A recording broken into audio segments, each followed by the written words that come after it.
'Twas a time of ancient lore, when we huddled by the fire, in animal skins like one great choir, of a millennial conversation to each a true desire. We sipped leaf wine and made a light, till fire opals gave us sight, salamanders writhing in the blaze. As fire snakes lazy ribbons gaze, a dream within a dream, a sight so grand, more beautiful than death or night's own command.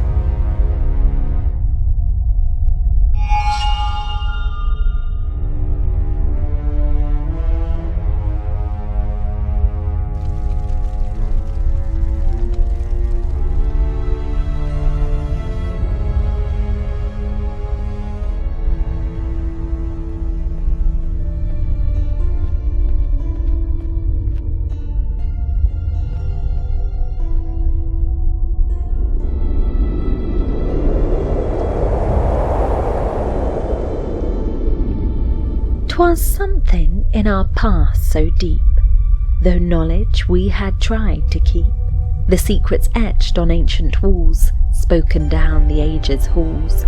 We'd grown complacent, blind and numb, the truth obscured, no longer to come. Or maybe nothing, just a dream, of minds that thought they were supreme. The drawings on the cave walls were no more than a child's doodles, nothing to explore.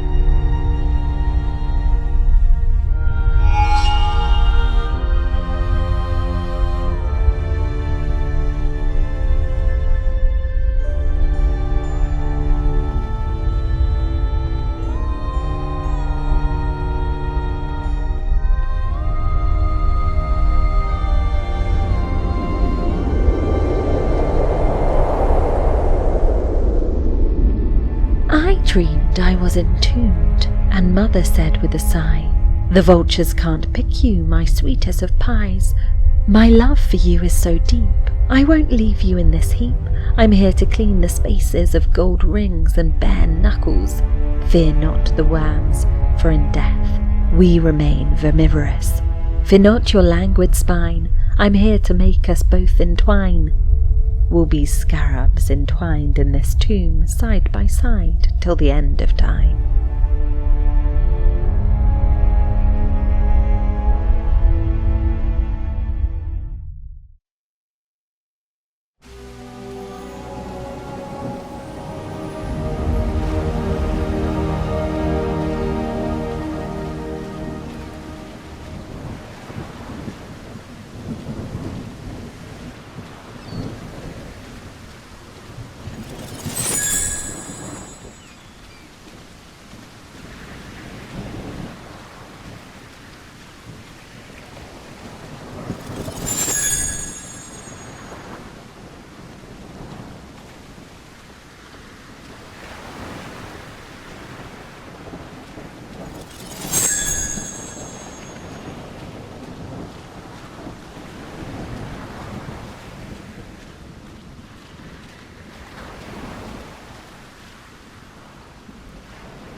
The fisher lives a quiet life, away from village strife.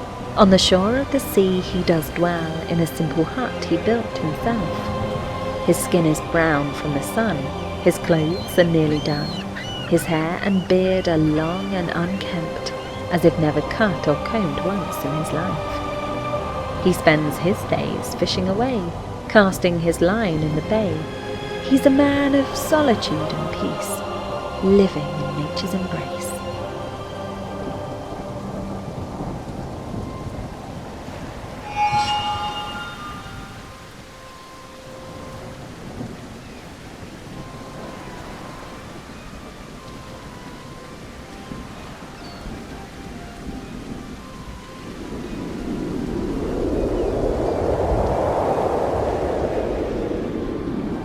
The fisher never took a wife and had no kids.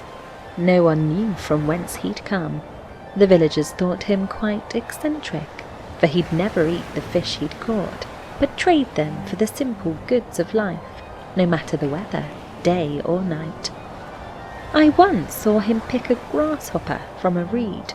He held it gently in his hand like a precious seed, dabbed it with a bit of honey wild he'd gathered, and ate it whole, not a single thing he'd squandered.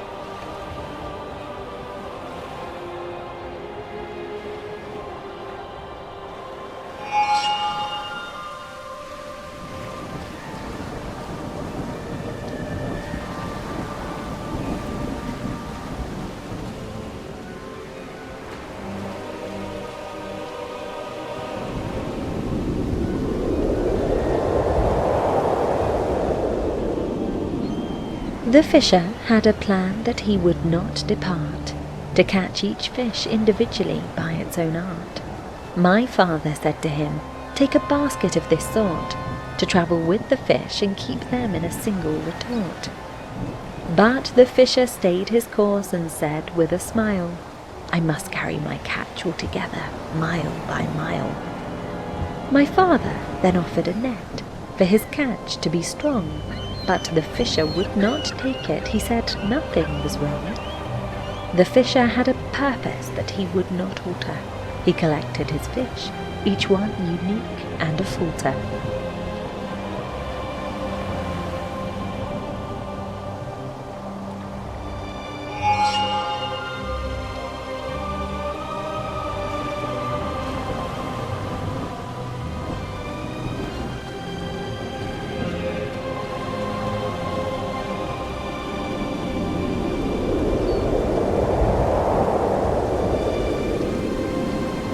I sat and watched the fisher quite still, his eyes on the skies without a thrill.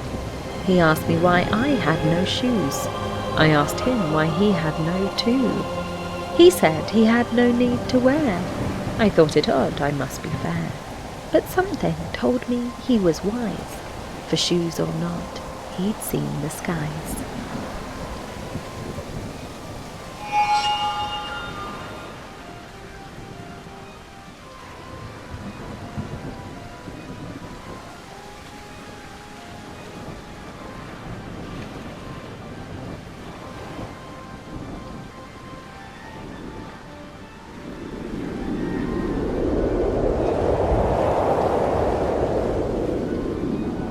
A hermit half mad, so they say, who runs with wild abandon each day.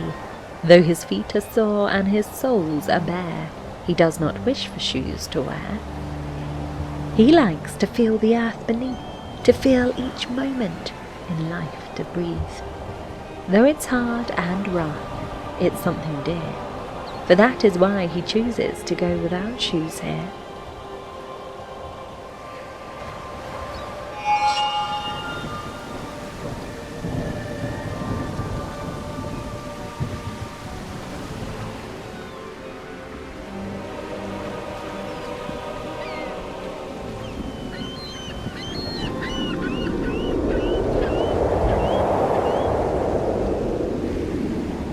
Though the world may say I'm mad for caring more than I have had, I say it's truer madness still to collect more than we need to fill the void of life's emptiness, for in the end it's us who are possessed.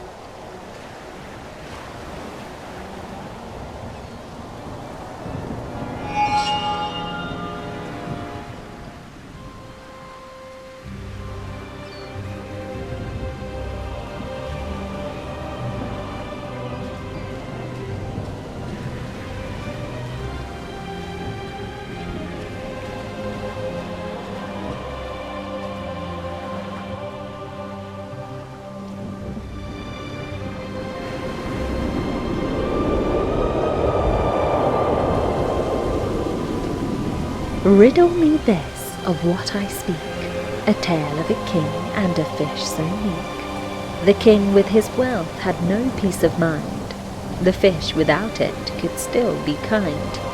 The moral of this I'm sure you can see, It's not the things that you possess that set you free.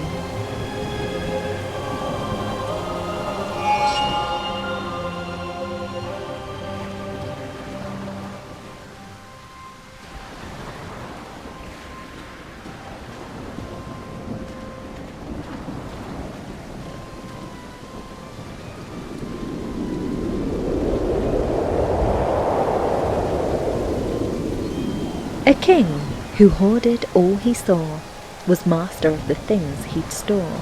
He gathered riches, yet his need increasingly he'd want for more.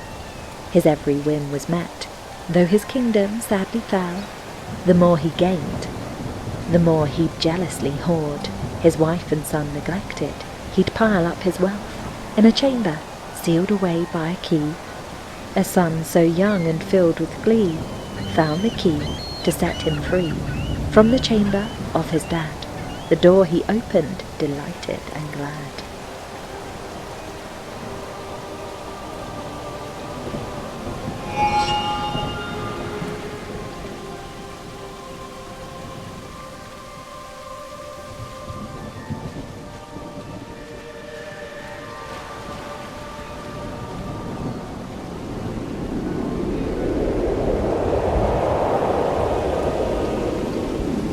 The king ran to the treasure room with a fearful crash, but sadly his son lay beneath the gold in a deadly mash. He dug with might and main, but his efforts were in vain, for his only son was now lost, and his love too late he did gain. He had collected things of wealth, but the only thing that mattered was gone, and the king in grief and sorrow wept for what he had done.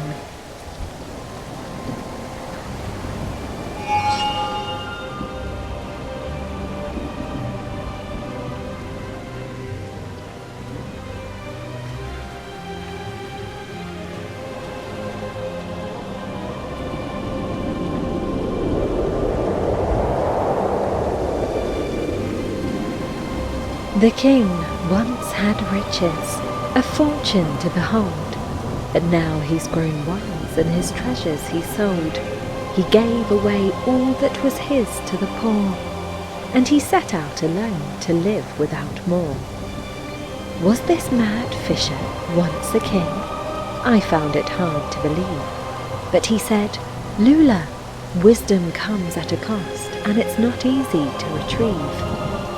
He had a saying to share, "It's wisdom the owl does bring. The wings of knowledge only stretch at twilight's ring."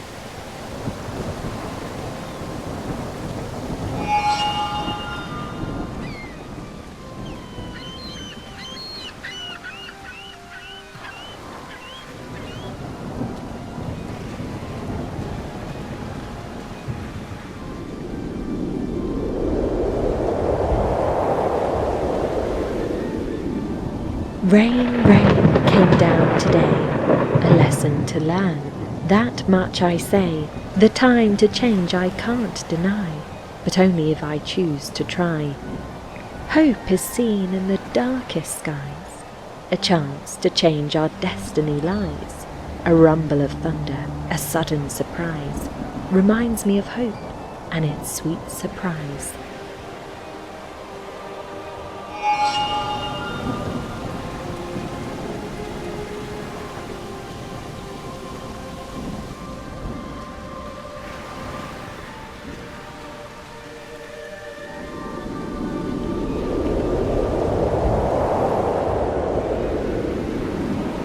The fisher looked up at the sky with a smile. His wild eyes spoke wisdom, and I saw it too. He said, "Lula, seek the middle way between all and nothing, and you'll find it today.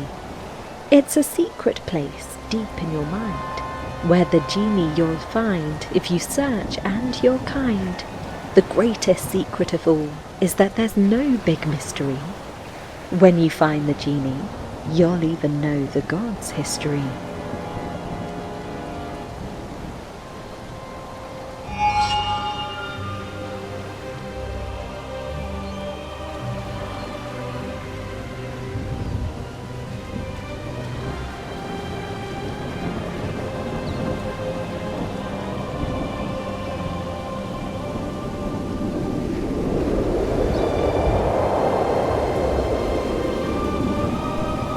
madman spoke of a genie. It made no sense to me that there was a secret of no secret at all, but I listened to his call. He said he'd been told by a wizard in a dream to search for a genie, or so it did seem. Was it a dream or was it real? I can no longer tell. Are we all in a dream? Is a godly being real? I'm starting to feel confused beyond belief. I can only hope the genie is true and the madman's words will ring true.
The summit beckons me to come and go. I ponder if my mother faced this way.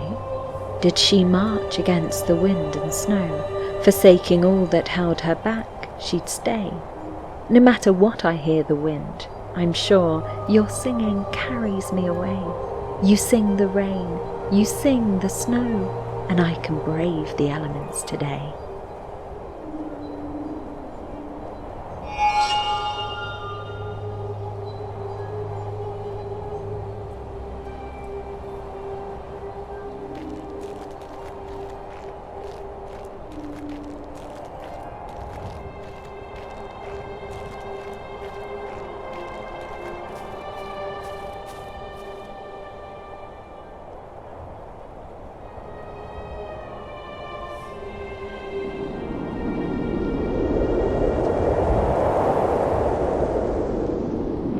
Your beauty so fair, my heart so aware of a love that I feel so close and sincere.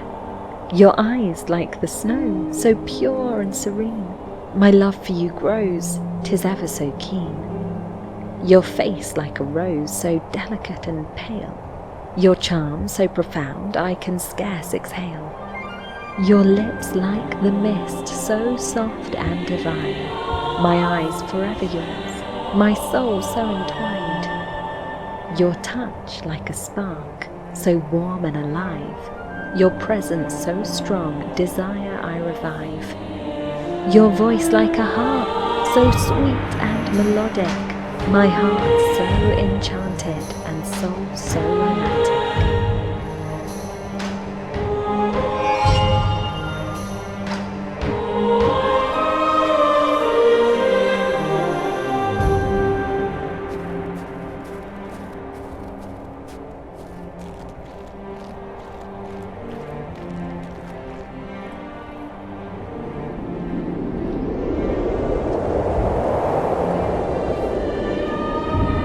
The chill of winter comes so strong, it brings the pale promise of hope so long. Though summer's end may seem so wrong, it's a sign of new life to come along. Though the green of summer's quickly gone, We'll brave the cold and stay strong, though spring will bring no promise of return. We'll remember the warmth in our hearts to learn. Though summer may have sworn no reprieve, we'll still sing, trusting in what we believe.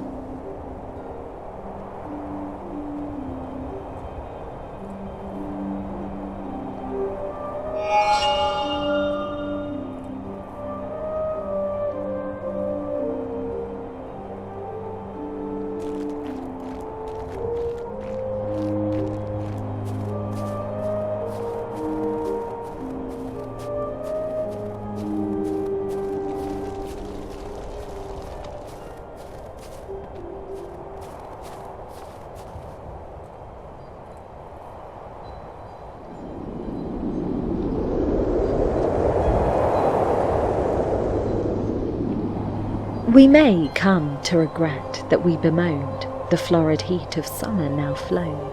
As the new grass lights the air with a gleam, we hear the promise of spring in the stream.